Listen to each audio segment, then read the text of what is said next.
이미지 하나 보겠습니다. 주인을 잃고 방황하는 애완견의 모습입니다. 애완견의 방황이 멈추는 것은 주인을 만나면 애완견의 방황은 멈추게 됩니다. 현대인들을 특징하는 대표적인 용어들 가운데 방황의 용어가 그 중에 하나일 것입니다. 사람들이 방황하는 데는 다양한 원인들이 있습니다. SNS나 미디어를 보면서 성공한 사람들의 이야기, 그 성공한 사람들과 자신을 비교하면서 상대적으로 자신감을 잃고 불안해하면서 방황합니다. 또 경제적인 어려움, 미래에 대한 불확실성 속에서 스트레스를 많이 받는 가운데 방황하기도 합니다. 정보의 홍수 속에서 무엇을 선택해야 할지, 또 어떤 것이 진짜 중요한지에 관한 혼란 때문에 또 방황하기도 합니다. 가족, 친구, 가까운 사람들, 그리고 내가 소속된 어떤 단체, 그룹, 사람들과의 소통이 점점 줄어들면서 느끼는 그런 외로움으로 인해서 방황하기도 합니다. 전통적인 가치관과 새로운 가치관 사이에서 어떤 것이 옳은지 그런지 또 어떤 방식이 더 가치 있는 것인지에 관한 혼란 때문에 방황하기도 합니다. 이런 방황은 단순히 혼란스러운 정도의 문제가 아니라 마음속 깊은 곳으로부터 아픔을 동반하게 되죠.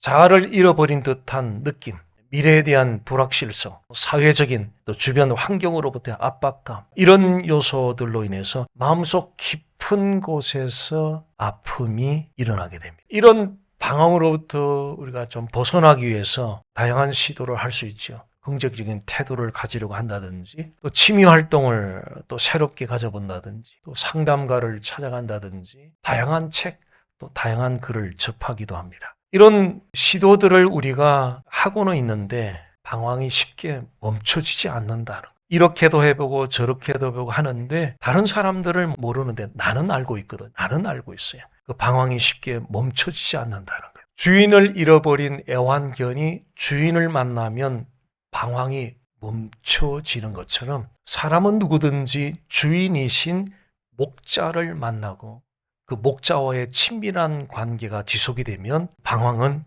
멈추게 됩니다. 시편 23편은 쉽게 방황할 수 있는 우리들, 정말 너무 쉽게 방황할 수 있는 우리들을 목자에게로 인도해가는 아주 탁월한 말씀입니다. 통계적으로 보면 사람들이 요한복음 3장 16절을 가장 많이 찾는다고 그래요. 그리고 그 다음 말씀으로 사람들이 많이 찾는 말씀이 시편 23편 1절이라고 합니다. 사람들이 이렇게 이 말씀을 많이 찾는다는 이야기는 그만큼 사람들에게 목자, 주인이신 목자가 절실히 필요하다는 것을 시사해 주고 있습니다. 모든 상황 가운데에서 가장 시급하게 우리가 붙잡아야 할 그분, 대상은 목자. 이번에 목자 시리즈를 통해서 비록 우리는 방황을 피할 수는 없어요. 반드시 만나게 돼 있죠. 방황을 피할 수는 없지만 방황을 만나는 횟수를 줄이고 방황이 찾아오더라도 방황에 머무는 시간을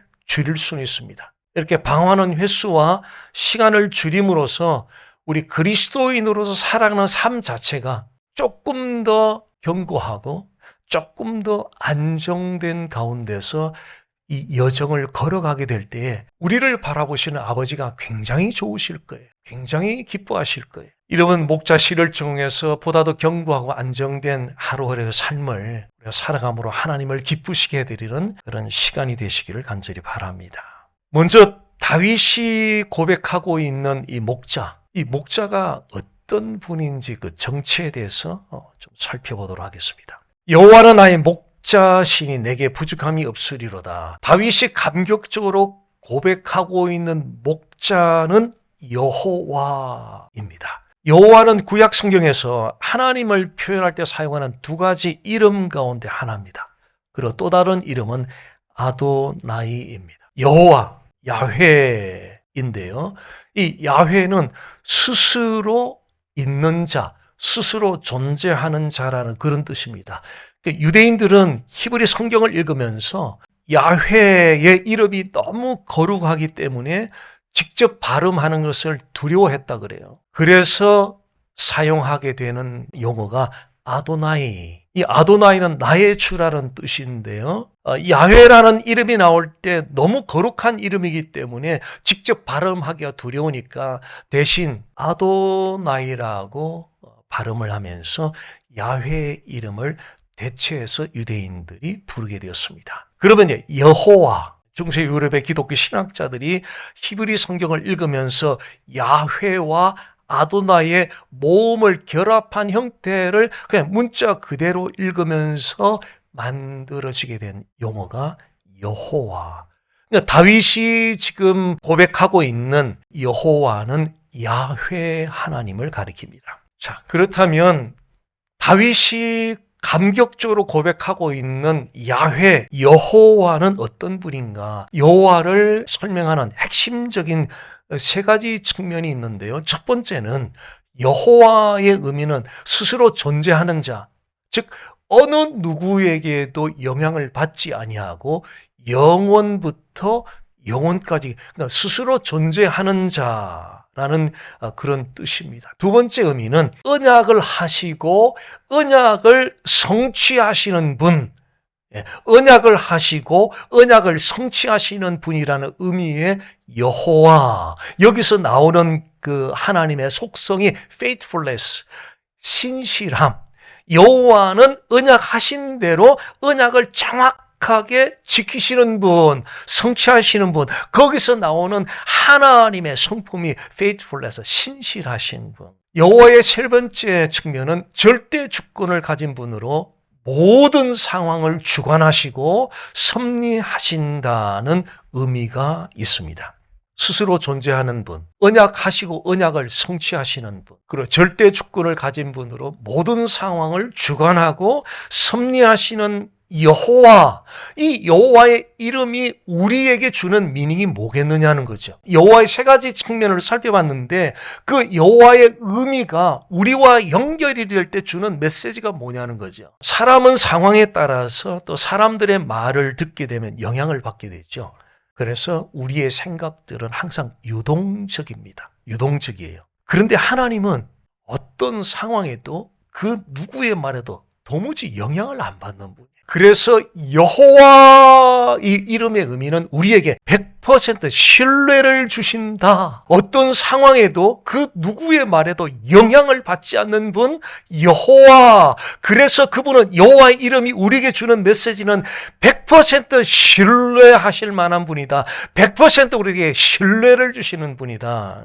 두 번째, 사람은 약속을 잘 지키기도 하지만 100% 다 지키지는 못하잖아요. 상황에 따라 약속을 못 지킬 때가 종종 있습니다. 그런데 하나님은 약속을 100% 지키시는 분이에요. 단 하나도. 구약 성경에 있는 약속 언약을 단 하나도 지키지 않은 게 없어요. 하나님은 언약하신 대로 그 언약을 100% 지키시는 분입니다. 그래서 그 여호와가 우리에게 주는 메시지는 여호와는 100% 신뢰할 만한 분이다. 100% 신뢰를 주시는 분이라는 메시지를 우리에게 주십니다. 사람은 가지고 있는 능력에 한계가 있잖아요. 그래서 내가 생각해도 뜻을 정해도 그것을 다 완성시키는 데는 쉽지 않습니다. 완성할 때도 있지만 그렇지 못할 때도 꽤 많습니다. 그런데 하나님은 절대 주권자라서 한번 뜻을 세우면 반드시 그 뜻을 이루시는 분이십니다. 일을 하다가 원래 뜻을 세웠는데 일을 하다가 가다가 여러 가지 장애물이 있으니까 하나님이 그 뜻을 취소하시고 포기하시고 이런 법이 없다는 거예요. 하나님이 한번 뜻을 정하시면 그 뜻을 반드시 이루시는 분, 절대 주권을 가진 분으로 전능자 하나님은 자신의 뜻을 반드시 이루시는 분이시다. 다윗이 목자로 고백하는 여호와는 모든 형편, 모든 상황 가운데 100% 신뢰하실 수 있는 분입니다. 다윗이 여호와는 나의 목자시니 내게 부족함이 없다라고 고백하고 있는 다윗이 고백하고 있는 고백의 대상인 그 여호와는 우리가 처해 있는 모든 종류의 형편, 모든 종류의 상황에 100% 신뢰를 주실 수 있는 분이시다. 바로 그분이 신약 성경에서 우리 주 예수 그리스도십니다. 구약의 여호와 하나님이 신약의 주 예수 그리스도십니다. 예수님은 그래서 스스로 나는 선한 목자라 그러면서 선한 목자는 양을 위하여 목숨을 버린다 그랬습니다. 예수님이 말씀하신 대로 그 말씀을 하시고 몇 개월 후에 진짜 자신의 목숨을 십자가 죽음에 다 내어주시고 죽으셨어요. 말씀하신 대로 자신의 전부를 다 내어주시고 죽으셨어요. 그래서 십자가는 우리에게 그분을 신뢰하는 완벽하게 과연 저분 신뢰해도 되나? 과연 저분 신뢰해도 될까? 이런 상황에서 저분 계속 신뢰해도 될까라는 질문이 올 때에 십자가는 100% 완벽한 신뢰를 우리에게 증명해 준 자리, 그것이 바로 십자가. 마음의 방황이 찾아올 때마다 완벽한 신뢰를 증거해 주신 바로 그 자리, 십자가를 주목하십시오. 이 물동이를 이렇게 들면은요, 그게 그 어떤 원리인지는 제가 잘 모르지만 그렇다 그러더라고요. 물이 출렁출렁 하잖아요. 그 출렁거리는 물에 나무 막대기 하나를 탁 던져 놓으면 그 출렁거림이 좀 줄어든다는, 그게 무슨 원리인지는 모르겠지만 그렇다는 말을 들었던 적이 있습니다. 우리의 마음이 방황으로 인해서 막 출렁이는 물결처럼 그렇게 막 요동칠 때에 우리가 달려가야 할 곳, 주목해야 할 곳이 있습니다. 그것이 바로 십자가예요. 왜냐하면 목자 되시는 여호와 하나님이 가장 완벽하게 나 신뢰해도 좋다라고 완벽하게 증거해 준 장소가 십자가이기 때문에 말씀하신 대로 그대로 자신의 전부를 딱 십자가 죽음에 내어주셨던 그 자리, 완벽한 신뢰를 보여줬던 자리, 그 자리가 십자가다. 그러므로 십자가를 한번 맛본 사람들은 무슨 일을 만나든 무조건 십자가로 달려가란 그 사람들, 야, 저 사람 진짜 십자가 만났네? 진짜 만났네? 무슨 일을 만나든 십자가로 달려가는 그 사람. 십자가 달려가서 십자가를 바라보고 십자가를 묵상하게 될 때 성령께서 우리 마음에 요동치는 그 방을 멈추게 하고 평강으로 채워주실 것입니다. 여호와 하나님이신 예수 그리스도께서 완벽한 신뢰를 주시는 목자라는 사실은 놀라운 진리입니다. 그런데 우리를 감동케 하는 또 다른 요소가 있어요. 우리를 감동케 하는 또 다른 요소가 있는데, 나의 목자, 여호와는 나의 목자시니, 여기 특별히 나의라는 이 굉장히 중요한 의미를 가지고 있습니다. 여호와는 목자라는 표현과 여호와는 나의 목자라는 표현의 차이가 있습니다. 자, 일반 의사들과 나의 주치의라는 거 말하는 데는 차이가 있어요. 자, 병원에는 의사들이 있다. 일반적인 사실을 표현한 거죠. 의사라는 존재가 병원에 있다는 사실을 알고는 있는데 그 병원에 있는 의사들과 나와 개인적인 관계는 아직 없는 거예요. 병원에 의사들이 있다 할 때. 반면에 이 의사는 나의 주치의다 그럴 때는 개인적인 퍼스널 릴레이션십이 있는 거예요. 그 의사가 나를 진찰하고 약도 주고 치료도 해주는, 나를 돌봐주는 그 의사와의 개인적인 관계가 있는 거예요. 여호와는 목자시다 그럴 때는 일반적인 진리에 대한 진술이죠. 근데 여호와는 나의 목자, 마이 셰퍼드라 그럴 때는 이게 개인적인 관계입니다. 개인적으로 그 목자가 나를 인도하고 돌보고 사랑하고 개인적인 관계를 말하는 거죠.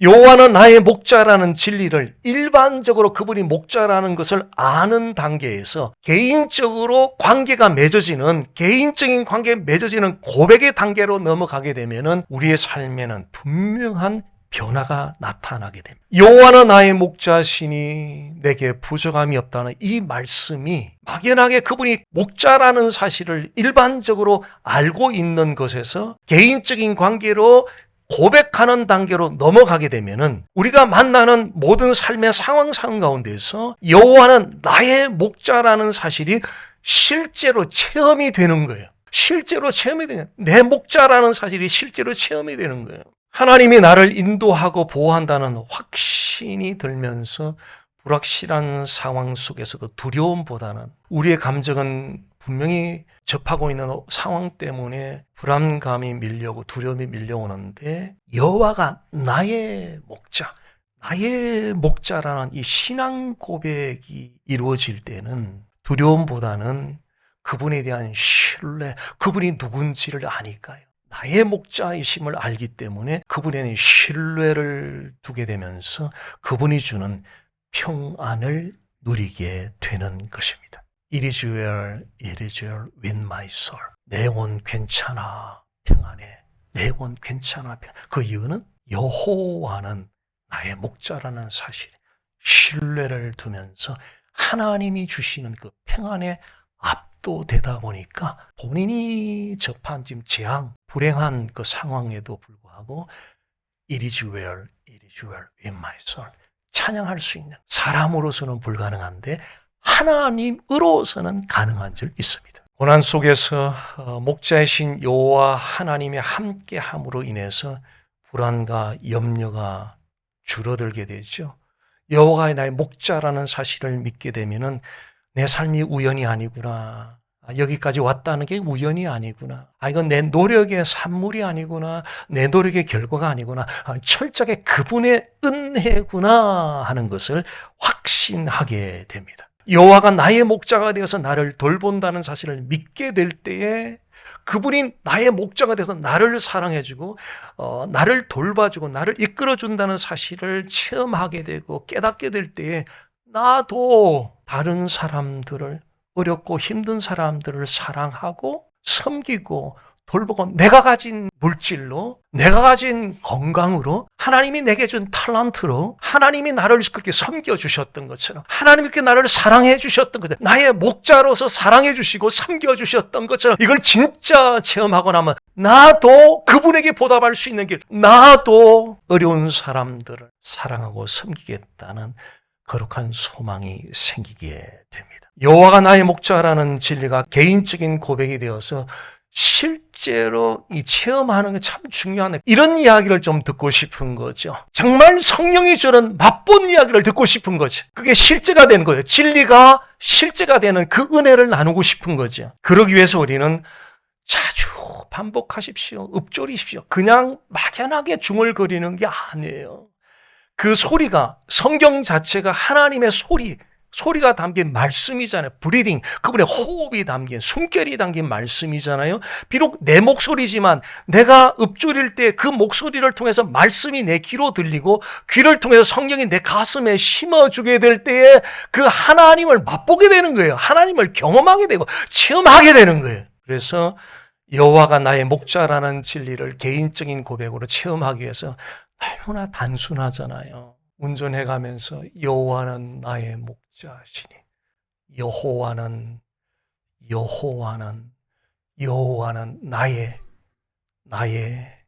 수없이 머리지식으로 지나가던 그 진리가 멈추고 읊조리고 반복적으로 읊조리기 시작할 때 성령이 동시에 작용을 하면서 여호와가 내게 어떤 분인지를 성령이 가슴속을 후벼파면서 스며들어와서 새겨주는 은혜. 그때는 춤을 안 출 수가 없는 그분이 주는 은혜를 누리게 됩니다. 반복적으로 읊조리며 묵상하게 될 때 기억하십시오. 우리 입으로 그냥 중얼거리는 게 아니에요. 성령이 동시에 역사해요. 성령이 동시에 역사해요. 자, 이제 다윗이 고백했던 목자의 정체, 이 목자가 어떤 분인지, 그리고 다윗이 그분과 어떤 관계, 개인적인 관계에 대해서 살펴봤고요. 이제 마지막으로 목자의 공급에 대해서 살펴보겠습니다. 시편 23편 1절은 여호와는 나의 목자시니 내게 부족함이 없다라고 이제 고백을 합니다. 목자의 공급 완벽하게 고백을 하고 있습니다. 다윗의 이 고백에 보면은 목자라는 사실과 부족함이 없다는 사실이 굉장히 밀접하게 연관이 있어요. 즉 여호와가 목자이기 때문에 부족함이 없다는 고백이 가능해요. 그리고 부족함이 없다는 고백이 가능한 이유는 그분이 나의 목자이기 때문에 그렇습니다. 부족함이 없다는 것은 공급과 깊은 관련이 있잖아요. 자, 식탁을 차리고 부족함이 없다라고 말한다면 그게 무슨 의미예요? 음식이 충분히 공급이 되어서 결핍이 없다는 거죠. 음식에 있어서. 그리고 회사 월급을 받고 나서 부족함이 없다라고 말한다면 회사가 월급을 충분히 공급해 주었기 때문에 경제적인 어려움이나 불편함이 없다, 그런 뜻입니다. 가족이 함께하면서 부족함이 없다라고 말한다면 가족을 통해서 정서적인 안정감이 충분히 공급되고 있기 때문에 나는 우리 가족 안에서 부족함이 없다라는 고백을 하게 될 것입니다. 여호와는 나의 목자시니 부족함이 없다라는 이 고백의 의미는 하나님께서 나의 모든 필요를, 그래서 필요가 10가지라면 10가지 전부 다를 공급해 주시기 때문에 부족함이 없다는 그런 뜻이. 자, 이 말을 들었을 때에 위로받는 사람들도 있지만 자칫 잘못하면 뺨을 맞을 수도 있어요. 화를 낼 분들도 있어요. 왜냐하면요, 지금 당장 경제적으로 좀 필요한데 그 경제적인 필요한 것들은 공급이 되지 않고 시간이 계속 진행될 때 굉장히 고통스럽게 지내는 사람들이 굉장히 많아요. 지금 뭐 비즈니스를 크로스하고 아파트먼트 렌트비가 지금 지불이 안 돼서 지금 혼란을 겪는 가정들이 얼마나 많은지 몰라요. 지금 물가 보십시오. 계란, 이게 뭐 말이 안 되는 가격이 지금 올라가고 있어요. 어떻게 해요? 당장 그 사람들이 돈이 필요한데 현실적으로 돈이 그렇게 필요한 만큼 주어지지 않아요. 근데 하나님이 다 공급해 준다? 자, 그 사람들을 어떻게 이해하느냐고요. 옆에 그 얘기하다 잘못했다가는 정말 뺨 맞을 수도 있을 만큼 화날 일이잖아요. 자, 건강 생각해 보세요. 오랜 시간 건강 회복을 위해서 그렇게 매달렸는데 여전히 회복되는 것이 아니라 점점 더 월세지는 케이스에 있는 사람들, 고통 중에 있는 사람들, 자, 이 메시지를 전해서 그 사람들 어떻게 반응하겠느냐고요. 하나님은 목자기 때문에 당신의 모든 필요를 다 공급해 주시는 분입니다. 어쩜 비웃을지도 몰라요. 간절하게 어떤 기도 제목을 놓고 기도하는데 응답이 안 돼요. 시간이 지나도 응답이 안 돼요. 그런데 여호와는 목자기 때문에 모든 것을 다 공급해 준다 말을 들었을 때 그 사람들은 화낼 수 있죠. 자, 그게 우리의 현실이잖아요. 그런 현실 속에서 자, 이 고백 어떻게 가능하겠느냐는 거예요. 이 고백이 어떻게 가능하느냐는 거예요. 자, 이 질문에 대한 답을 위해서 우리가 필요로 생각하는 것과 하나님이 우리에게 필요하다고 생각하는 것의 차이를 좀 인식할 필요가 있습니다. 자, 예를 들어 보겠습니다. 지금 우리에게 돈이 10,000불 필요하다고 가정을 해보면 10,000불이 주어지면 좋겠지만 주어지지 않을 때도 참 많아요. 그러면 하나님이 우리에게 공급해 주지 않는 것인가? 그럴 때 하나님은 우리의 모든 상황 가운데 우리의 필요를 100%, 99.9%가 아니고 100% 공급해 주시는 분이, 이게 진리예요. 자, 그렇다면 내가 지금 당장 10,000불이 필요한데 10,000불이 주어지지 않는데 어떻게 그 사실을 믿을 수 있느냐는 거예요. 내가 필요하다고 생각하는 것은 10,000불이지만 하나님이 나를 바라볼 때 내게 필요한 것은 10,000불보다 더 필요한 게 있어 보이신 거죠. 그것은 하나님을 신뢰하는 믿음이 10,000불이 금방 주어지지 않아서 고통스러운 아버지가 뻔히 다 보고 아시면서도 그 시간을 길게 이끌고 가시는 이유는 10,000불보다 더 필요한 것이 있다는 것을 하나님은 아시기 때문에 그것은 하나님을 신뢰하는 믿음입니다. 우리의 계획이 빨리빨리 진행이 되고 성공해서 빨리빨리 성공을 하는 걸 봤으면 좋겠는데 우리는 우리의 필요로 그렇게 생각하잖아요. 근데 하나님이 우리를 바라보는 우리에게 필요한 것은 우리가 계획한 것이 빨리빨리 진행이 되고 빨리빨리 성공하는 그건 우리가 필요로 생각하는 것이고 하나님이 우리에게 필요하다고 생각하는 것은 그것보다 더 필요한 것은 더디게 가더라도 천천히 가더라도 나를 신뢰하는 믿음을 갖추는 것이 더 필요하다고 하나님은 보신 거예요. 그래서 비록 하나님이 우리가 필요로 하는 10,000불이 공급되지 않는다 하더라도 하나님은 다른 방식으로 필요를 공급해 주고 있죠. 하나님을 신뢰하는 믿음을 갖게 해서 견디게 하는 은혜를 공급해 주시고 있다는 거죠. 이 부분을 이번 주 한 주간에도 좀 묵상한, 저도 이 사실을 정리하는 데까지 담임 목회하고도 오랜 시간이 지났습니다. 성도들의 삶의 현장을 보면서 도저히 말이 안 되는, 강단에서는 모든 것 다 채워준다 해놓고 막상 신방을 가고 접해보면은 현실이 안 그런 성도들의 그 아픔을 보면서 도대체 이걸 어떻게 해석을 해야 되고 이 진리가 어떤 것이냐를 제법 오랜 시간 몸부림을 쳤던 것 같아요. 이게 뭐지? 이게 어떻게 되어야 성도들에게 정말 여호와는 목자가 되셔서 모든 필요를 공급하시는 분이라는 사실을 믿을 수 있을까?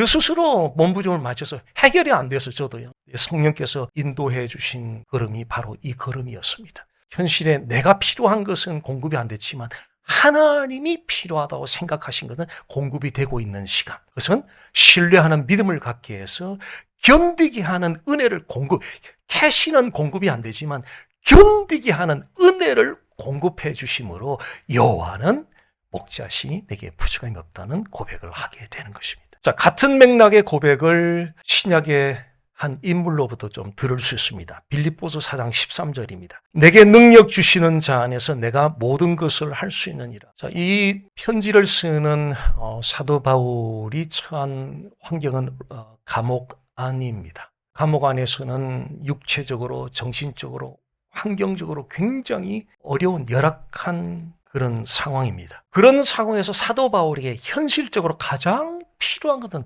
감옥에서 나가는 거예요. 석방되는 거예요. 그럴 가능성이 저히 보이지 않는 그런 상황이었습니다. 그럼에도 사도 바울은 내게 능력 주시는 자에서 내가 모든 것을 할 수 있느니라. 이 엄청난 고백을 하고 있습니다. 석방될 기미가 전혀 보이지 않는데 내게 능력 주시는 자에서 내가 모든 것을 할 수 있느니라. 이 말씀은 모든 것을 성취할 수 있다, 이루어낼 수 있다, 마칠 수 있다 그런 의미가 아니고요. 어떤 상황에서도 견딜 수 있는 힘이 주어진다. 그러므로 어떤 상황에서도 자족할 수 있다.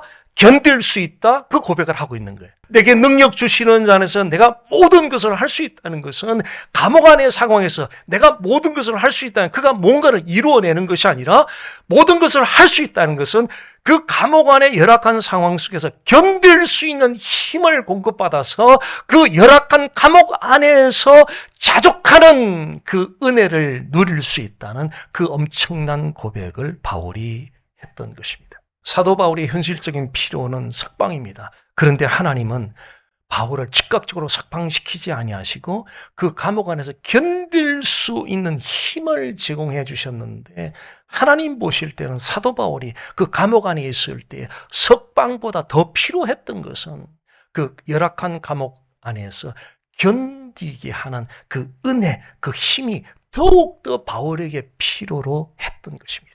그래서 하나님이 그 힘을 공급해 주셨습니다. 비록 당장 석방은 되지 않지만 견딜 수 있는 힘이 공급되고 있었기 때문에 바울에게는 필요한 것이 채워진 거예요. 필요한 것이 공급이 된 거예요. 우리의 선한 목자 되시는 예수 그리스도께서는 우리의 현실적으로 필요한 것들을 공급해 주시기도 합니다. 그런데 또 다른 방식으로 우리에게 공급해 주시는데, 그것은 열악한 환경 속에서 그 환경 속에 견뎌낼 수 있는 힘을 공급해 주십니다. 두 가지 중에 하나죠. 현실적인 필요를 공급해 주시든지 아니면 그 어려운 환경 속에서 견뎌낼 수 있는 은혜를 공급해 주시든지. 그러므로 사도 바울에게 임했던 목자 되시는 예수 그리스도는 그의 모든 필요를 100%다 공급해 주셨다. 우리에게도 마찬가지, 때로는 울 때도 있고 가슴을 칠 때도 있고 밤잠을 설칠 때도 있고 지금도 그런 시간을 보내고 있는지도 모르죠. 아니, 보내고 있을 거예요. 그럼에도 내게 부족함이 없다는 그 고백을 할 수 있는 것은 현실적으로 필요한 것이 공급될 때도 있지만 현실적으로 필요한 것이 공급되고 있지 않지만 그 상황에서 이분이 어떤 분인가를 맛볼 수 있도록 하기 위해서 버텨내게 하고 견뎌내게 해서, 아하, 이분이 내 목자구나 체험케 하는 엄청난 은혜를 공급해 주신다는 층 안에서 여호와는 나의 목자시니 내게 부족함이 없다는 이 고백을 하게 될 것입니다. 부에 처하든 가난에 처하든 장례식에 가보세요. 이 진리가 진리라는 사실, 이 진리를 알고 체험한다는 게 얼마나 큰 축복인가를 장례식장 가보십시오. 부하나 가난하나 형통하나 그렇지 못하나, 건강할 때는 건강치 못할 때나 성공할 때는 성공하지 못할 때나 여전히 우리는 여호와는 나의 목자시니 내게 부족함이 없다는 이 고백이 우리 모두의 고백이 되기를 간절히 소원합니다. 야구 선수들, 특히 투수 같은 경우에 경기 막 이겨나갈 때 공 잘 던지는 것도 중요한데요. 더 중요한 게 있어요. 위기가 왔을 때 위기를 어떻게 관리하는가를 보면 그 선수의 진짜 가치가 나와요. 우리가 평상시에 잘 생활이 진행될 때보다 어려움이 왔을 때 그 어려움에 대처하는 게 바로 우리의 신앙이거든요. 그 어려움 속에서 바로 다윗이 고백했던 목자이신 여호와, 여호와는 나의 목자, 나의 목자, 나의 목자시니 내게 부족함이 없다는 이 고백으로 전천후 신앙의 길을 걷게 되시기를 간절히 소원합니다.